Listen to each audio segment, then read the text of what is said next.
The string has worn out, become rusty, become old, is not maintaining tune, or a string has snapped. We will look at how to take it out and put it back in.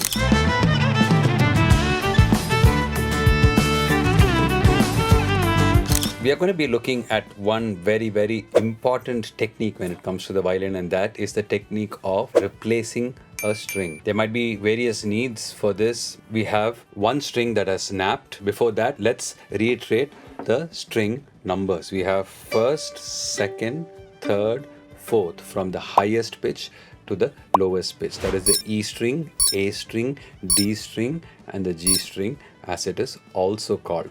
Now, let us assume that the G string or the fourth string or the lowest string has snapped. In my case, I have the G string intact, but you're more likely going to see two sides of the string. One side on the ball end, this is the ball end, and the other side is on the tuning peg end. So what you do is choose the tuning peg of the string carefully and loosen it, and remove one side of it completely.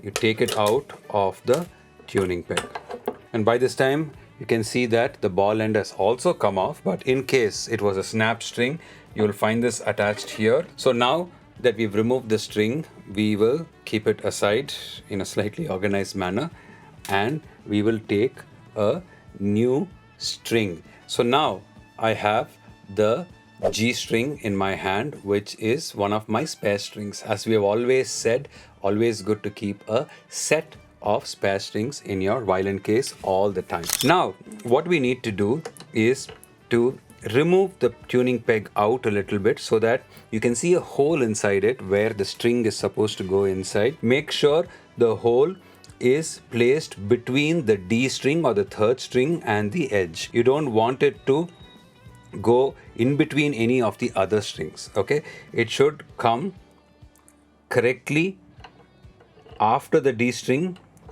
so that once you have inserted it and it juts out by say a centimeter or so, you can start to wind it in a clockwise direction. So from your perspective, it's a clockwise direction, and keep pressing in as you wind it so that you find the winding organized one after the other. It's not one on top of other.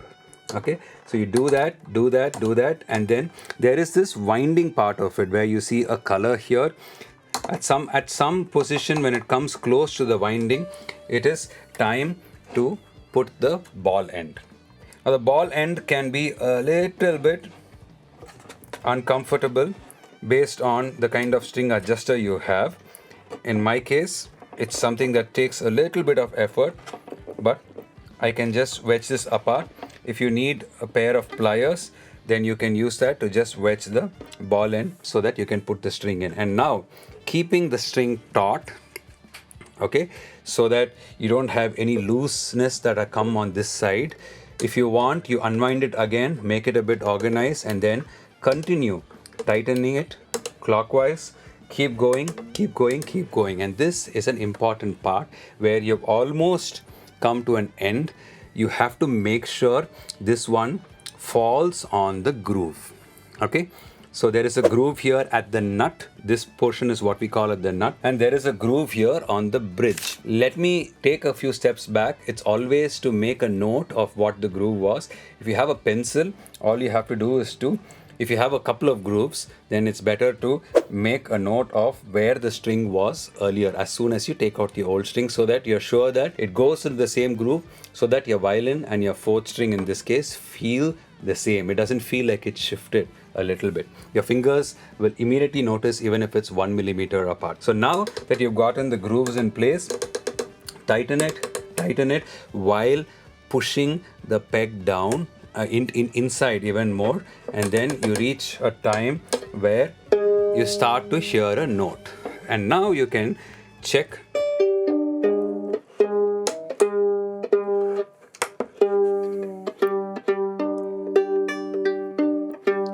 So it's almost in tune.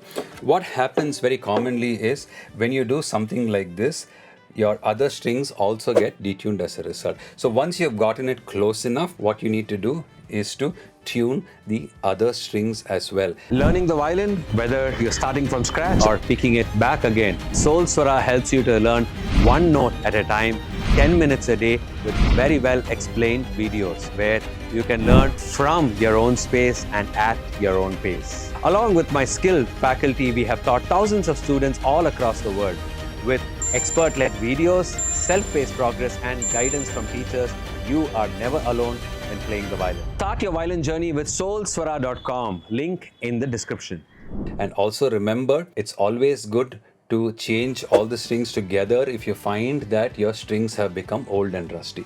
Okay, if it's snapped off, it's fine, you replace it, it's very good. And very importantly, it takes 24 to 48 hours for the string to settle into a certain pitch. It might go up, go down for the next 24-48 hours. So don't think your string, the new string that you replaced with, is faulty or anything. It just takes some time to settle down, and after that it will be perfectly in pitch and it will remain perfectly in pitch. So that is the way that you can replace a string. Very, very important to note, and I can't state this enough, is that you have to replace only one string at a time.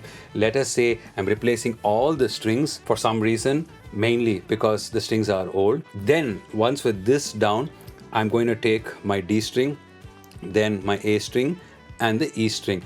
You can take it in any order you want, it doesn't matter, but just take only one string at a time, because your bridge should not move. So you need the 3 strings which are already there on the violin to hold the bridge while you replace the 4th string. So that is the way to change a string on the violin.